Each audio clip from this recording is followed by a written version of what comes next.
24 अगस्त 2001 flight number A236 जमीन से हजारों फीट की ऊंचाई पर अटलांटिक ओशियन के बीचों बीच प्लेन के दोनों इंजन बंद हो जाए और नीचे सिर्फ पानी ही पानी दिखाई दे रहा हो और इस सिचुएशन का सिर्फ एक ही अंजाम दिखाई दे रहा है, वो है मौत। क्या इस प्लेन का कोई चमत्कार या अंत होगा?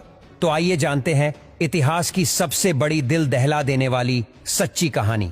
23 अगस्त 2001 की शाम कैनेडियन एयरलाइन एयर ट्रांसिट की फ्लाइट टोरंटो एयरपोर्ट से पुर्तगाल के लिस्बन शहर जाने की तैयारी कर रही थी। ये 7 घंटे की नॉन स्टॉप फ्लाइट होने वाली थी, तो regular service and maintenance check करने के बाद इसमें 48 मेट्रिक टन फ्यूल डाला गया।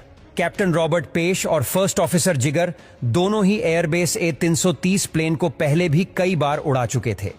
कुछ ही देर में फ्लाइट में 293 पैसेंजर्स और 13 क्रू मेंबर्स सवार हो जाते हैं और रात के करीब 9 बजे प्लेन टोरंटो के एयरपोर्ट से सफल उड़ान भरता है और चंद ही मिनटों में प्लेन अपने क्रूजिंग एल्टीट्यूड 39,000 फीट तक पहुंच जाता है।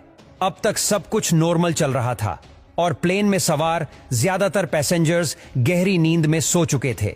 कुछ मिनटों में जहाज अटलांटिक ओशन के बीचों बीच पहुंच चुका था।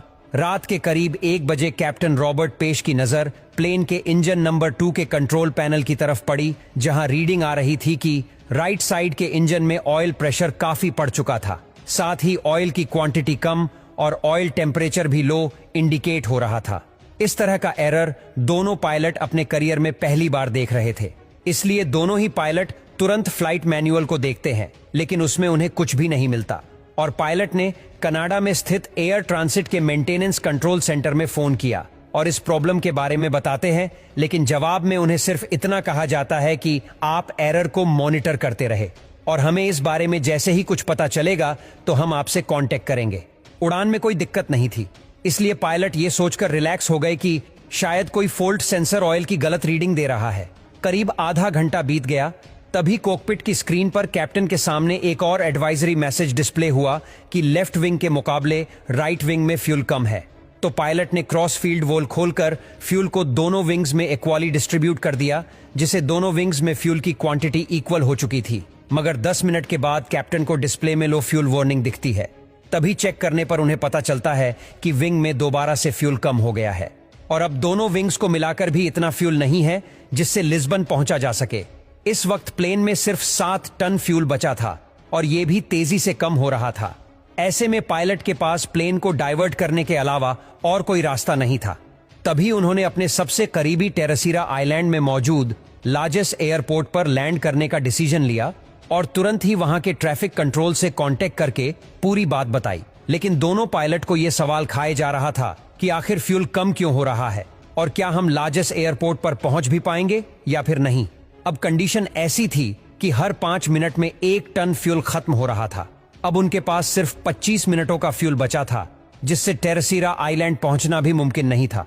तभी अचानक से प्लेन के राइट इंजन में धमाका हुआ, जिस अंदर बैठे पैसेंजर्स में अफरा तफरी मच गई। तभी कैप्टन ने पैसेंजर्स को शांत बैठने की रिक्वेस्ट की। प्लेन में अब 4.5 टन फ्यूल और सिर्फ 1 इंजन बचा था, जिससे इतने बड़े प्लेन का क्रूज करना मुमकिन नहीं था। ऐसे में प्लेन का एल्टीट्यूड धीरे धीरे कम होने लगा।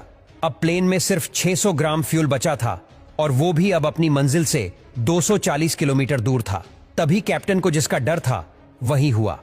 प्लेन का लेफ्ट इंजन भी अपने फुल ट्रस्ट पर चलने की वजह से जल गया और अब फ्लाइट बगैर किसी इंजन के अटलांटिक ओशन के ऊपर ग्लाइड करने लगा। अब लार्जेस्ट एयरपोर्ट 120 किलोमीटर की दूरी पर था। प्लेन 3000 फीट तक नीचे आ गया था। अब अगर प्लेन ग्लाइड करते हुए एयरपोर्ट तक नहीं पहुंच पाता तो उसे पानी में ही लैंड करना पड़ता। अब सब कुछ प्लेन के बीच कंट्रोल पर निर्भर था, जिसे पायलट मैन्युअली लिवर से कंट्रोल कर रहे थे। कुछ मिनटों बाद प्लेन और एयरपोर्ट के बीच का डिस्टेंस 15 किलोमीटर तक पहुंच चुका था। इतने डिस्टेंस पर फ्लाइट का एल्टीट्यूड 3000 फीट रखने की सलाह दी जाती है, जबकि इस प्लेन का एल्टीट्यूड 13000 फीट था। अब पायलट ने वहीं पर 1360 डिग्री टर्न लगाया, जिससे प्लेन और एयरपोर्ट के बीच का डिस्टेंस तो उतना ही था, लेकिन एल्टीट्यूड 8000 फीट से कम होकर 5000 फीट तक पहुंच चुका था, जो रेकमेंडेड लेवल से अब भी 2000 फीट ज्यादा था। इसलिए पायलट ने प्लेन को एयरपोर्ट के रनवे की तरफ मोड़ा और फिर कुछ एस टर्न्स लगाए। इस जिगजग पैटर्न में आगे पीछे होने से प्लेन को एल्टीट्यूड कम करने का कुछ एक्स्ट्रा टाइम मिला।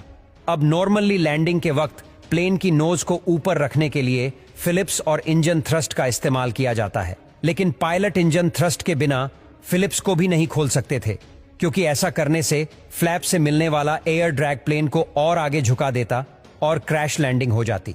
इसलिए पायलट ने फ्लैप को बंद रखते हुए लैंडिंग करने का डिसीजन लिया, जिससे प्लेन और रनवे के काफी तेज टक्कर हुई और 12 मिनट में 8 टायर फट गए, जिससे प्लेन स्केट करता हुआ एक तरफ खिसक रहा था।